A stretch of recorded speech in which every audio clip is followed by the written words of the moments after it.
So Lindsey Graham is now using the I word when it comes to Joe Biden on the issue of Afghanistan. Take a look at this.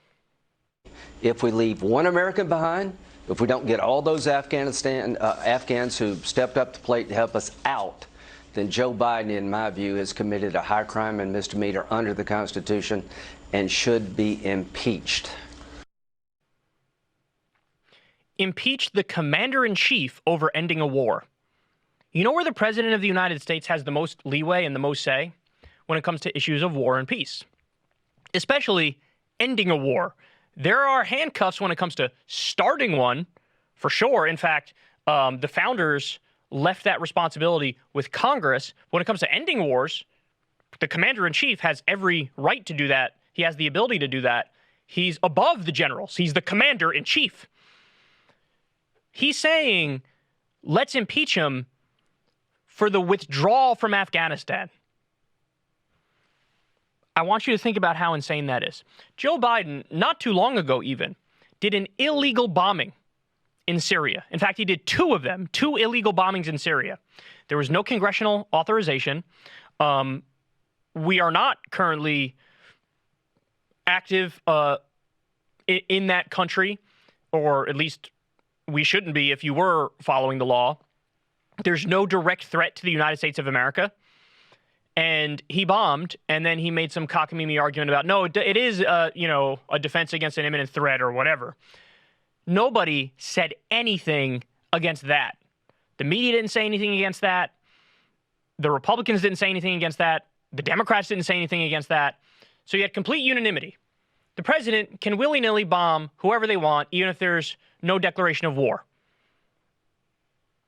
But now when he's pulling out of somewhere, Lindsey Graham says, hey, impeach. Biden's allies are nowhere to be found, and the entire media is dumping on him. The incentive structure of the system all pushes in one direction. And you would never know that the public is actually with Biden. 60% say withdraw. Only 7% want the U.S. to be more militarily engaged in the world. You'd have no idea. So this shows you the priorities in Washington, D.C.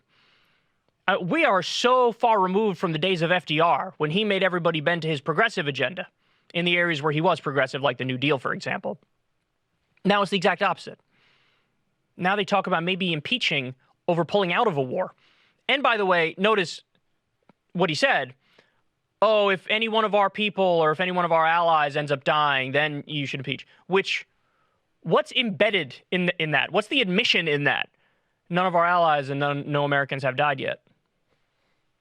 Wait a second. If all you saw was the hair on fire coverage, you would think that 1,000 Americans have been killed in this withdrawal, because everybody's out wall to wall outrage in mainstream media. But you have no U.S. soldiers who've died, and we've evacuated over 30,000 people out of Afghanistan. One might almost call that a success, but no. Impeach him for the one phenomenal good thing that goes hand in hand with public opinion. The system's totally broken. And yeah, you bet your ass the reason for this is Raytheon and Boeing and Honeywell and General Dynamics and all the defense contractors. They own the politicians. They give a tremendous amount of money to the politicians. When it comes to the media, they're stenographers to the deep state and the Pentagon and the CIA and the military-industrial complex. And whatever they say, they print uncritically. So all the incentives in this system are geared towards more war, more war, more war. Impeachment over ending a war. Again, I'm going to say it again. Everybody better loudly and aggressively speak out in favor of what Joe Biden is doing here, because he did the right thing and all he's hearing is condemnation. And that makes it much less likely good things will happen in the future. So we got to drown out these charlatans and these frauds and these con men in the media. And we got to drown out these corrupt politicians like Lindsey Graham, who's never met a war he didn't like. By the way, if you're thinking, well, what the hell did Lindsey Graham want? The answer to that is very simple. Permanent war. And he actually was open about that. I don't know if you guys remember this. Lindsey Graham ran for president. Most hilarious thing I've ever heard, because First of all, nobody's even going to remember that except me, right? I'm a political nerd, so I know it. But even other people who follow politics are like, wait, really? He did? He ran for like 2.5 minutes, and then he dropped out because he probably couldn't crack 2%. And one of the things he said in an interview, I believe it was with CNBC, is you don't get out. He was asked, well, when do you end these wars? I don't know if it was over Iraq or Afghanistan that they asked him about it. He said very plainly, you don't get out. We permanently stay there. Okay, well, nobody in the country agrees with you in what's supposed to be a constitutional republic and a representative democracy. We have the reemergence of third world diseases in Alabama and Mississippi. Flint still doesn't have clean water. And you want to rebuild Kandahar and Kabul? And you don't want to rebuild those cities in the U.S.? I mean, you're a joke. You're a joke. No wonder you got like less than 2%. So anyway, there you have it. Impeach Joe Biden over the best thing he ever did. That's the conversation we're having now in D.C.